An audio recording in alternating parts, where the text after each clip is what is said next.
ইতিপূর্বে আমি অনেক করে দল থেকে প্রস্তাব পেয়েছি আর কি। হ্যাঁ, নির্বাচন বগুড়া 4 কালু নন্দীগ্রাম, যেখানে আমি এর আগে 3বার নির্বাচন করেছি। কিছুদিন আগে আপনি একটা মামলা আমাকে গ্রেপ্তার করা হয়, সেই মামলার আপনি অস্থায়ী জামিনে ছিলাম। আজকে সেই মামলার আবার মনে করেন জামিনের আজকে হাজির তারিখ ছিল, ওই মামলায় আজকে হাজির দেওয়ার জন্য আজকে আদালতে এসেছিলাম।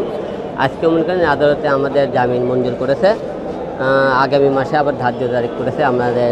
আমাদের বিপক্ষ যারা আর আমাকে উপর মামলা করেছে তাদেরকেও সেদিন ডাকছে। এখন দেখা যাক সেদিন মামলা, এখন আজকে মনে করেন জামিন হয়েছে এক কথায় আর কি। নির্বাচন বগুড়া 4 কালু নন্দীগ্রাম, যেখানে আমি এর আগে 3বার নির্বাচন করেছি। ওখানে প্রতিদ্বন্দ্বিতা আপনার হলে যে সব কটা দলই আছে। এবার মনে করেন বিএনপি আছে, জামাত আছে, গণ অধিকার আছে, আরও মনে করেন যে কটা নতুন কিছু মনে করেন দল আছে, এবং স্বতন্ত্র প্রার্থী থেকে অনেকে ভোট করতেছে। তো আমরা যেহেতু ওখানে কালু নন্দীগ্রাম আমি আপনি 3বার আপনি ওখান থেকে যারা নির্বাচন করেছি, এবারও টার্গেট আছে যেহেতু বগুড়া বাসা আমার, বগুড়া কালু নন্দীগ্রাম, ওখান থেকে নির্বাচন করার টার্গেট আছে। আসলে কিছু কিছু জায়গায় খালি মনে করেন দেখতে গেলে যে মনে করেন একটা লোক আহত হলে তাহলে হয় না।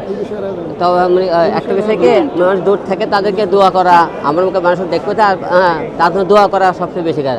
দোয়া করে আল্লাহ পাক যেন তাকে সুস্থ করে নিয়ে আসে। এখন রাজনীতিতে মনে করেন আসলে বিভিন্ন লোক বিভিন্ন দুর্ঘটনা ঘটাতেই পারে। এখন এটা কে করে আমি সঠিক জানি না, আপনারাও যতটুকু জানি আমি ততটুকু জানি, এর বাইরে কিছু জানি না। তো জানেন আমি 2বার পাসও করছিলাম। যে মানুষের ভালোবাসা না থাকলে আমি তো পাস করলাম না। অবশ্যই তারা আমাকে ভালোবাসে, আমার মধ্যে কিছু না কিছু তাদের গুণ পেয়েছে বলে তো তারা ভোট দিয়েছিল আর কি।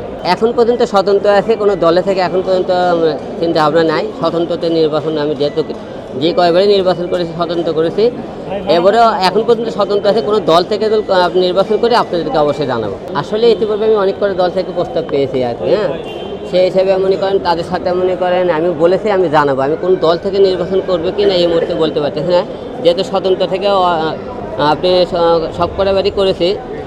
এবারে স্বতন্ত্র টার্গেট আছে, কোনো দল থেকে যদি করি, কিন্তু ইতিপূর্বে আমি অনেক কটা দল থেকে নক পেয়েছি, তারা সেটা আমাকে কথাও হয়েছে, কিন্তু দল থেকে নির্বাচন করবে কি না এই মুহূর্তে বলতে পারতেছি। আসলে নির্বাচনে তো আমি 4বার করেছি, 4বারই হামলার শিকার হয়েছি। তো এবারও হামলার শিকার হবো কি না জানি না, তবে নির্বাচনের সবাই তো আশা রাখে সুষ্ঠু একটা নির্বাচন হোক। যে গত কয়েকবার অনেকেই বলছে এবার সুষ্ঠু নির্বাচন হবে, সেই হিসেবে আমরা নির্বাচনে আসতেছি। যে আমরা আশা রাখবো সুষ্ঠু নির্বাচন। এখন তো প্রতিটা মনে করেন যারা ভোট করে দাঁড়াইছে সবাই তো একটা আতঙ্কের মধ্যে আছে। এই আতঙ্কের মধ্যে থেকে বের হয়ে আসতে হবে সবাইকে, কারণ আতঙ্কের মধ্যে সবাই থাকলে তো নির্বাচনের মাঠে কেউ থাকবে না।